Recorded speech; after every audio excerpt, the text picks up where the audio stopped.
Good evening. This is our third series of lessons on Jewish history and culture. Our first lesson was about a month ago, I think, on Josephus. And then last week we had a study of the Dead Sea Scrolls, part 1. And tonight we're going to have part 2 of our look at the Dead Sea Scrolls.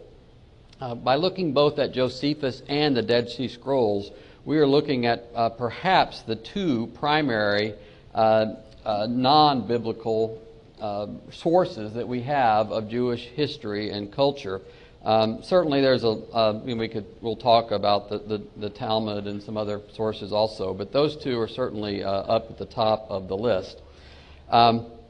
Last week, as I say, was part 1 of the Dead Sea Scrolls. So if you weren't here last week, you're kind of coming in on the middle. But if you'd like to hear last week's lesson, I do have that on audio, and I can get that to you.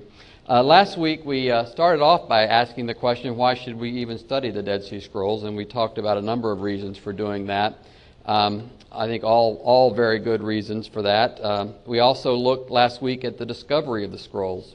How did this come to be? This has been described correctly as either the greatest, or certainly one of the greatest archaeological discoveries of all time.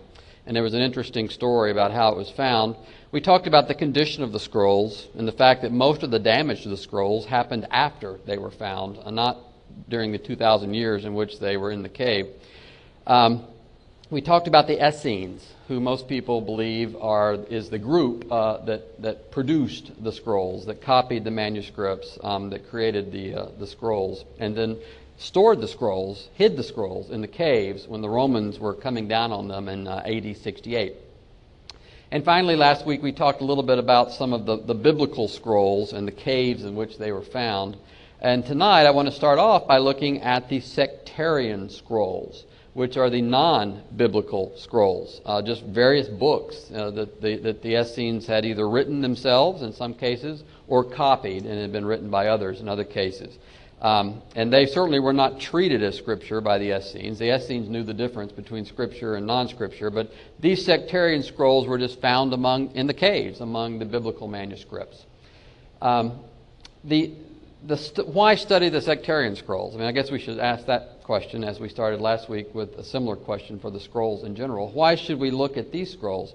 Well, for students of history and students of language, these scrolls are just invaluable in understanding the biblical times, understanding some of the language in the Bible and how various words are used. When there's an obscure word in Hebrew, for example, how do we determine what it means? And the best way to determine what it means is in the context. Certainly in Scripture we can determine from the context. But if we see that word used elsewhere, we can also use that context to help us determine its meaning. And we get some of that from the sectarian scrolls.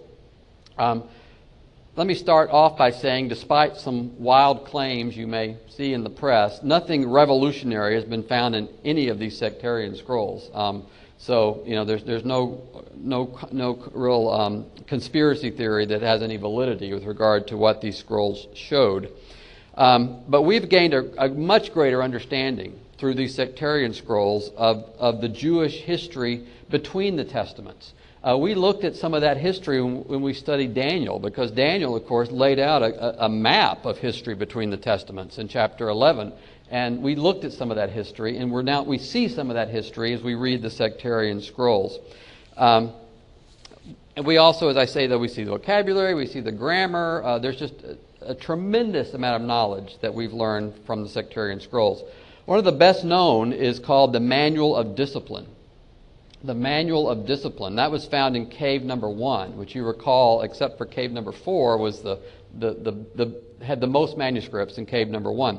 And it seems to have been the book of rules, the book of the principles that govern the Essenes. This was kind of their, as it says, the Manual of Discipline. How to be a good Essene. Well, they would read this Manual of Discipline.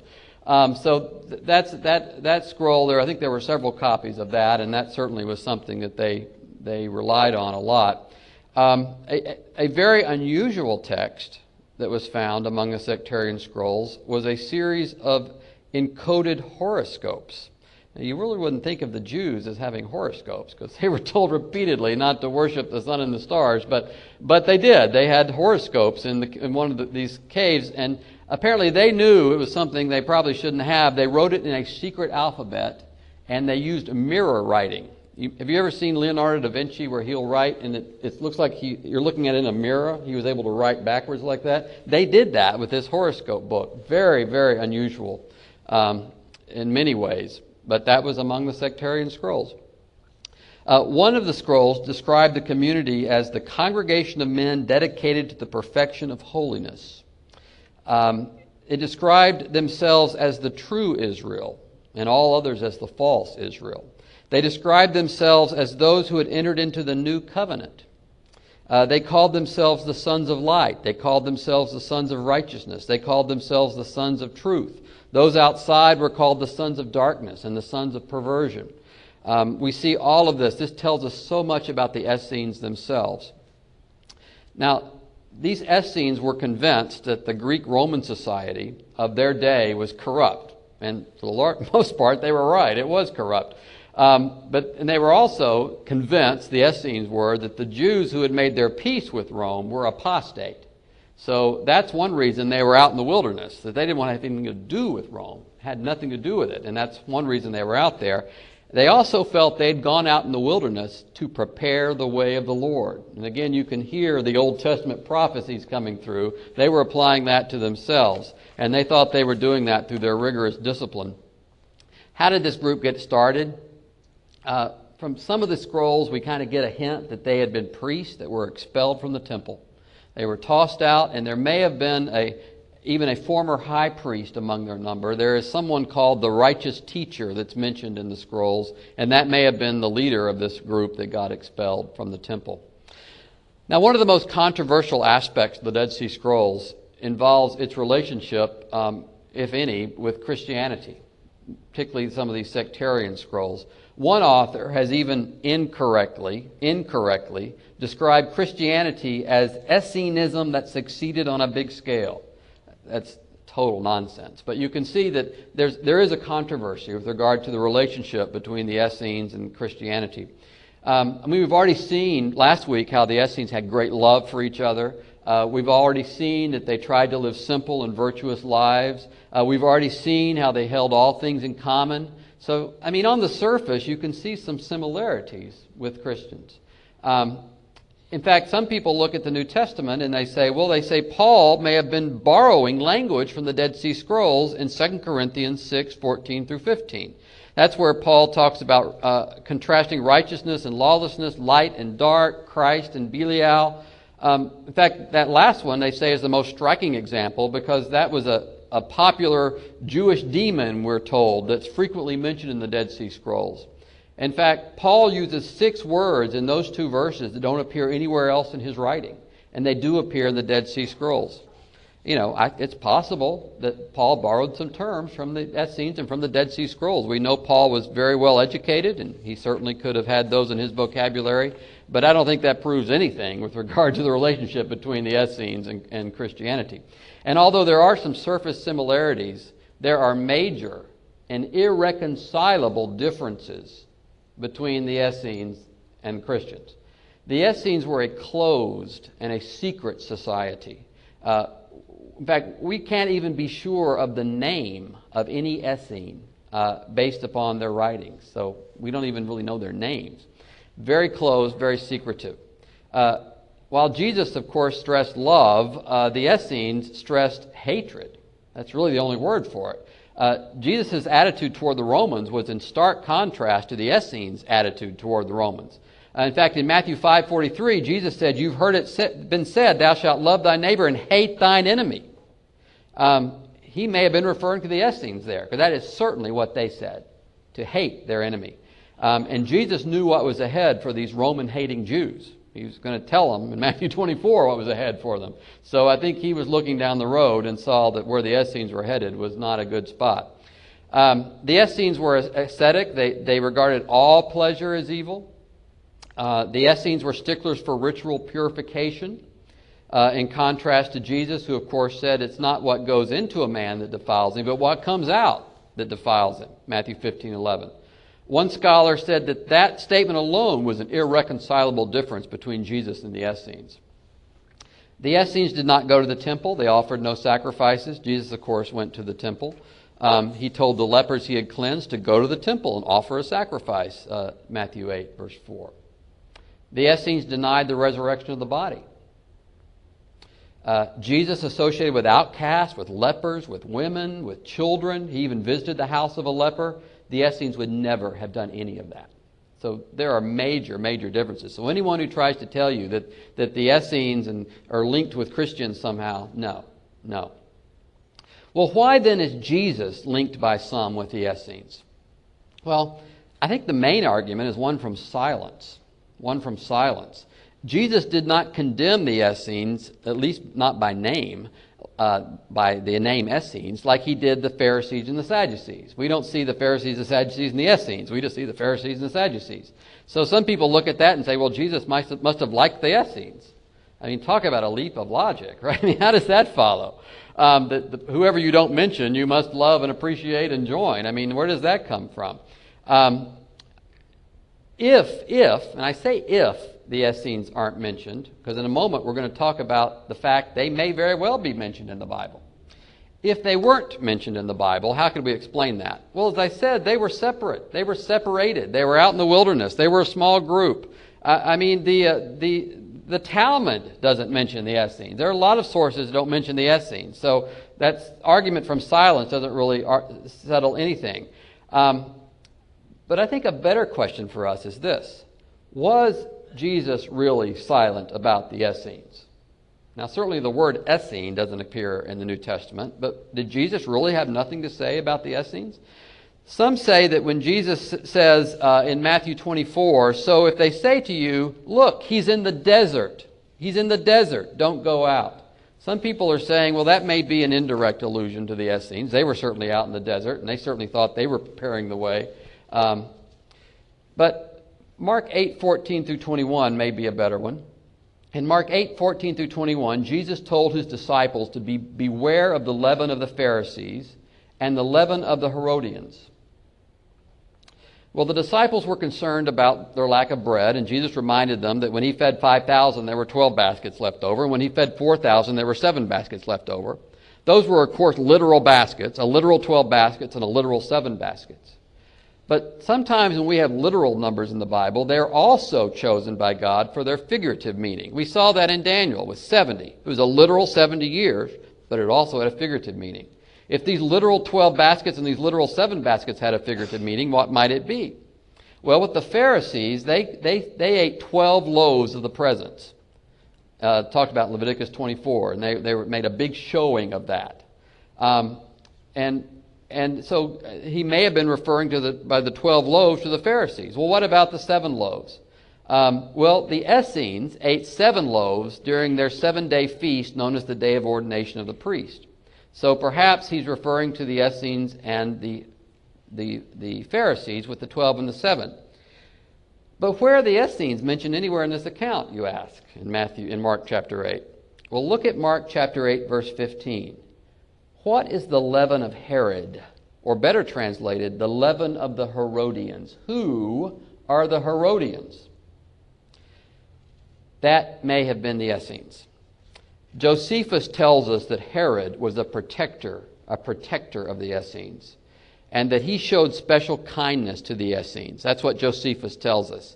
And if so, they may have been known as the Herodians. And if so, that means Jesus' message here may have been, don't concern yourself with the Pharisees and with the Essenes, because I can do so much more. They have 7 loaves or 12 loaves. I have 7 baskets. I have 12 baskets. That may have been the message of Mark chapter 8, if in fact the Herodians does refer to the Essenes. Another reference may be in Matthew chapter 12. Matthew chapter 12, verses 11 and 12. We know the Essenes were thoroughgoing legalists. I mean, they took legalism to a new level. Josephus said they were more scrupulous than any other Jew regarding the Sabbath. Any other Jew, we know what the Pharisees thought of the Sabbath. The Essenes were worse than the Pharisees in that regard. In Matthew 12, before he heals a man with a withered hand on the Sabbath, Jesus has a debate, apparently with some Pharisees, and he asks whether it's lawful to heal on the Sabbath. And he said unto them, What man shall there be among you that shall have one sheep, and if it fall into a pit on the Sabbath day, will he not lay hold on it and lift it out? How much then is a man better than a sheep? Wherefore it is lawful to do well on the Sabbath days. And then we're told in Matthew 12:14, the Pharisees made plans to destroy him. Well, one of the scrolls, the sectarian scrolls, called the Damascus document, says the following: no caregiver should carry a baby on the Sabbath, either going out or coming in. No one should help an animal give birth on the Sabbath. If it falls into a well or a pit, he may not lift it out on the Sabbath. Any living human who falls into a body of water or a cistern shall not be helped out with a ladder, a rope, or any other instrument on the Sabbath. That's the Essenes' view of the Sabbath. Okay, but how is Matthew chapter 12 linked to the Essenes? All we saw in Matthew chapter 12 were the Pharisees. Well, Mark also tells us about that event. And in Mark chapter 3, verse 6, we see the Pharisees consulted with guess who? The Herodians, on how to destroy Jesus. And the Pharisees went forth and straightway took counsel with the Herodians against him, how they might destroy him. Again, I think there's a really good case. Those Herodians are the Essenes. And we certainly saw their view of the Sabbath, which was diametrically opposed to the view of the Lord of the Sabbath. Now, some might argue, well, the Pharisees and the Essenes were arch enemies, so they never would have gotten together to do anything. Well, they were arch enemies, but perhaps they were in complete agreement about one thing: their hatred of Jesus. And that may have brought them together. We certainly saw that with Herod and Pilate, didn't we? One of the more famous scrolls was the War Scroll. The full title of that scroll is The War Between the Children of Light and the Children of Darkness. And it's a blend of Old Testament history and a Roman military manual. It's kind of an odd mix, but an interesting scroll. But what I want to focus on is the full title: The Children of Light and the Children of Darkness. They called themselves the Children of Light. The Essenes did. The Children of Light. The temple in Jerusalem, they said, though, is in the hands of the children of darkness. And they sought to separate themselves from them. Recall that Jesus sometimes talked about the children of light. He did so in Luke 16, verse 8. He did so in John 12, verse 36. The passage from John tells us that Christians are the true children of light. But the passage from Luke chapter 16, I think, is particularly interesting here. Luke chapter 16, verse 8, is in the middle of the parable of the unjust steward, which I think is certainly the most difficult parable to understand. The parable of the unjust steward in the New Testament. And in that difficult parable, Jesus refers to the sons of light, in a way that seems unusual, which is one of the reasons the parable is difficult. Jesus says the children of this world are in their generation wiser than the children of light. Well, most think that Jesus was referring there to his own followers, and that very well may be the case. And certainly there's various explanations for the parable that make perfect sense if that is in fact what's going on here. But some have proposed that in that parable, when Jesus says the children of light, he's referring instead to the Essenes, who called themselves the children of light. And in fact, the phrase, the wealth of unrighteousness, or the mammon of unrighteousness, in verse 9, that's also an Essene phrase, found frequently in the Dead Sea Scrolls. If in fact Jesus is referring there to the Essenes in this parable, well, what's the point of the parable then? Well, the Essenes, again, referred to themselves as the children of light. They referred to those outside their community as the children of darkness. They referred to anything outside the community as the mammon of unrighteousness. They were separatists. They were completely separate from the world. They held their money among themselves. They didn't give it to anyone. They hated people outside. So they were completely exclusive. They were separate. They held on to their money. They didn't help others. Jesus may have been making the point that people come before money. That no one who's a separatist like that is ever going to reach anyone with the gospel. They're never going to do good for anybody. And that may have been the point of that parable. It's just an interesting way to look at it. I'm not saying it's definitely the meaning of the parable, but what I'm saying is that we would not have even known that was a possibility if it hadn't been for the Dead Sea Scrolls. The Dead Sea Scrolls and the vocabulary and the language and the sectarian scrolls has put that on the table as a possible understanding of that very difficult parable. So I thought that was an interesting way of looking at it. I'm not convinced that's what's going on in the parable, but I am convinced it's something we should look at and consider, because it's a possible understanding of it. And certainly some of the language in the parable is copied or is found in some of the sectarian scrolls. What about John the Baptist? Was John an Essene? You do hear that sometimes. He did preach in the wilderness. He was ascetic, but of course he also had many differences with the Essenes. Let's start with the similarities first. Similarities. Matthew 11, verse 18 tells us that John did not come eating and drinking. In fact, we're told he ate locusts and wild honey, food found out in the wilderness, out in the desert. He was the voice of one crying in the wilderness, preparing the way for the Lord. We've already seen the Essenes thought that's what they were doing. John sought to be independent of the Jewish authorities. He lived outside the community. So again, some similarities there. John's disciples were known to fast. They were known to recite special prayers. The Essenes did both of those things. John referred in Matthew 3, verse 7 to the hypocrites who came to him as a brood of vipers, literally creatures of the snake or sons of the devil. That phrase occurs repeatedly in the Dead Sea Scrolls. John preached in the wilderness. That, of course, is where Qumran is located. Luke 1, verse 80 ends with a remarkable statement about John's birth. And the child grew and became strong in the spirit, and he was in the wilderness till the day of his manifestation to Israel. How could this child, the only son of aged parents, grow up in the wilderness? He may have lived with the Essenes. It's a possibility. It's a possibility. Josephus tells us the Essenes would receive children of other people while they were still young and capable of instruction, and then they would raise them in the Essene community. We have no way of knowing that that's true. But if so, that might explain some of the similarities we just saw. But although there are similarities, there are major differences between John and the Essenes. So even if he was raised with the Essenes, he was not an Essene when he began his ministry. He left that group if he was ever with that group. As we've said, the Essenes were an exclusive group, and they never evangelized. Judaism as a whole had little missionary zeal. The Essenes had zero missionary zeal. John, of course, was very concerned for people, and he went out preaching a message to all, very different from the Essenes. The Essenes' ceremonial washing, it was reserved for those who were already fully initiated, and it was repeated often. Again, very different from John's baptism. John is never called an Essene, not in the Bible certainly, but also not outside the Bible. Josephus refers to John, does not call him an Essene. Josephus does identify other people as being Essenes, but not John.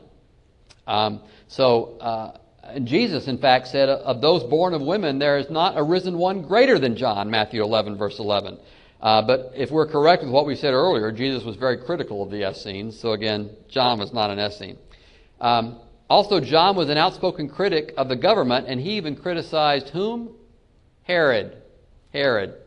So the Essenes would never have criticized Herod. As we've seen, he was their special benefactor. Well, how do we explain the similarities and the differences? Well, as I say, perhaps John was raised by the Essenes. Possible. But if so, he left early, and certainly left when he began his ministry. It's also quite possible, in fact, perhaps even more likely, that John had no connection with the Essenes at all, and that any similarity is just due to the fact that they were both influenced by the Old Testament scriptures. The supposed connections between Christianity and the Essenes, they're all very, very tenuous, and in fact, they fall apart as soon as you start looking at the facts. The Essenes and certainly existed at the time of Christ. They were around up until AD 68. But the scrolls don't mention Jesus. They don't mention any followers of Jesus. They were separate, and there does not really seem to be any connection there. One final thing about the Dead Sea Scrolls. You may be interested in kind of continuing your study of the Dead Sea Scrolls and looking into those. There are a couple of books, I think, that are particularly good. One is called The Dead Sea Scrolls in English. And I believe that book just gives the a translation of the sectarian documents that have been found. There's a companion volume called the Dead Sea Scrolls Bible, which pieces together the fragments and again translates them into English. It's an interesting read because you'll be reading along and suddenly there'll be 3 or 4 chapters that are just missing. Well, it's not that someone has taken a penknife to the Bible, as happened in the Old Testament. It's that those sections were not found among the scrolls. So the only thing we have in the Dead Sea Scrolls Bible are the scrolls that were actually found. So, for example, you won't find Esther in that Bible because Esther was not found. But you will find fragments, at least, of every other Old Testament book. And this gives a translation of them, along with footnotes and interesting study of it. If you have a computerized Bible through Logos, which is a very popular source of that, they have both of those in electronic format you can download, as well as a lot of other books in the Dead Sea Scrolls in both the original languages and in English. And they also have an entire video series of like 12 or more lessons that goes through and describes the Dead Sea Scrolls and teaches you how to use the resources and study it. So there's a lot more to look at on the Dead Sea Scrolls, but fascinating, and certainly the greatest archaeological discovery of all time, in my estimation, and that of others. And we can learn a great deal about New Testament times and about the Jews from that study. First, any questions on Dead Sea Scrolls? All right. Our next topic, which we'll get to a little bit tonight, I want to look at are the Feast of Israel. The Feast of Israel. What I'd like to do next is walk through each of the feasts of Israel that we read about in the Old Testament and talk about how they came to be, what they meant at the time, and I also want to show how every single feast in the Old Testament has a bright neon flashing arrow pointing straight toward Jesus. They're all pointing us toward Christ. And it's a beautiful thing to study when you look back and look at Jewish history and the feast and what they were doing and how it's all was pointing toward Christ. A beautiful thing. You might wonder today, well, they had all these feasts and all these holidays and all this stuff. Why don't we have that today? Why is it that as Christians, the only day we celebrate like that is the Lord's Day, and we do it every week? We don't have Christmas and we don't have Easter. We have the Lord's Day every. Why is that? Why is it that we don't have all these holidays? And the answer is that we don't need them anymore. They were all pointing toward Christ, and we now have Christ. So the only holiday we ever celebrate, and ever should celebrate, is the day of the Lord, the first day of the week, and that is our holiday. And we don't need these other holidays because we have the reality in Christ now after the cross. The first one I'd like to talk about is the Sabbath. We've already mentioned a little bit about the Sabbath tonight, and particularly how it had been twisted by so many at that time. And particularly, the Pharisees we know, but also, as I say, the Essenes. The Essenes were the real sticklers for the Sabbath. You couldn't even get your baby out of the well if you were an Essene, which may have explained why they didn't have too many Essenes at the time. The Sabbath and circumcision. Sabbath and circumcision are the two distinguishing traits of Judaism. And no man could ever be thought to be a truly religious Jew if they failed to observe either of those things. That's how important it was. Sabbath means rest, as we know, and it was given by God to the Israelites through Moses on Mount Sinai. It's a God-appointed day of rest and of worship. In Exodus 31, 12 through 17, the Lord said to Moses, "Say to the people of Israel, you shall keep my Sabbaths. For this is a sign between me and you throughout your generations, that you may know that I, the Lord, sanctify you. You shall keep the Sabbath, because it is holy for you. Everyone who profanes it shall be put to death. Whoever does any work on it, that soul shall be cut off from among his people. 6 days shall work be done, but the seventh day is a Sabbath of solemn rest, holy to the Lord. Whoever does any work on the Sabbath day shall be put to death. Therefore the people of Israel shall keep the Sabbath, observing the Sabbath throughout their generations as a perpetual covenant. It is a sign forever between me and the people of Israel, that in 6 days the Lord made heaven and earth, and on the seventh day he rested and was refreshed." Beautiful, beautiful. And when you look at the warnings in there, you get some idea perhaps why the Pharisees and the Essenes were so concerned about it, because the warnings were pretty dire. One other thing I noticed when I read that is that final verse. In 6 days the Lord made the heaven and the earth, and on the seventh day he rested. And it's talking about what? The Sabbath day. Anyone who tells you those days weren't 24-hour days, you ought to take them right here. Right here. The same word. The same word. Same word. Those were 24-hour days. Now the Talmud, which was, of course, not part of the Bible, but kind of the Jewish commentary, if you think of it that way, on the Bible, it had an entire section devoted just to the Sabbath and how it was to be observed. There were 39 categories of activities that must not be performed on the Sabbath. And those categories were subdivided into 39 classes, making a total of 39 squared, or 1,521 Sabbath rules in the Talmud. So they had taken that one little verse, that you shall not work on the Sabbath, and they had made 1,521 rules on what was not to be done on the Sabbath. For example, how far may a man walk on the Sabbath? What may he carry on the Sabbath day without breaking the law of not bearing a burden? May he carry a handkerchief? No, if in his pocket. Yes, if tied around his neck. Is an egg laid on the Sabbath day fit for consumption? They had arguments over that, and they were split.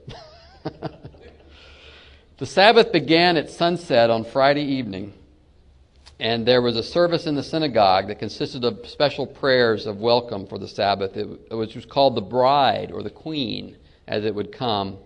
When the family returned from the synagogue, they would then partake of a cup of wine called the kiddush, which meant sanctification. And then after supper, they would have prayers and hymns that they chanted. One Jewish scholar said, even more than the Jews have kept the Sabbath, has the Sabbath kept the Jews. I thought it was an interesting way of looking at it. That the Sabbath, in many ways, kept the Jews more than the Jews kept the Sabbath. It was something that preserved their identity and in some ways kind of maintained their life as the Jewish people. In one remarkable exception, however, the Sabbath allowed Jerusalem to be conquered by Pompey, the Roman. And we saw that in Josephus, in fact, that Pompey took advantage of the fact that the Jews would not lift up weapons and things on the Sabbath, and he used that against them. But in most cases, the Sabbath did keep the Jews together as a people. And, again, when you look at these feasts, you wonder, well, why did they have them all? So much of the Old Covenant and the laws in the Old Covenant had to do with one thing, and that was to keep the Jewish nation, the remnant, going, because they had to be here in the first century when Christ came. And in fact, as we saw in Daniel, more than that, the temple had to be here in the first century when Christ came. There had been prophecies about that. It had to be here. So we saw that happening in Ezra. We saw that happening if you looked at Nehemiah, also there, we saw that coming. We saw everything coming together so that in the fullness of time, at the perfect time, Jesus was born in that manger. And nothing was left to chance. If Daniel chapter 11 teaches us anything, it is that nothing was left to chance. God made sure it was going to happen exactly as He said it was going to happen. And no detail was too small. The Romans were there. Peace was in the land. The Greeks had been defeated, just as Daniel had prophesied. And again, we saw that the temple was there in the first century before it was destroyed by the Romans. Most importantly, the Jewish people were there. So that there in the land of Israel, God could find Mary and Joseph and the other faithful Jews who were waiting the coming Messiah and bring Jesus into the world to bless us and bless the entire world as He had promised Abraham so long ago. And we see that in the feast, don't we? Next week we'll start by looking at the Passover and then continue on through the other feasts of Israel. Thank you very much for your attention. Let's stand for our closing prayer.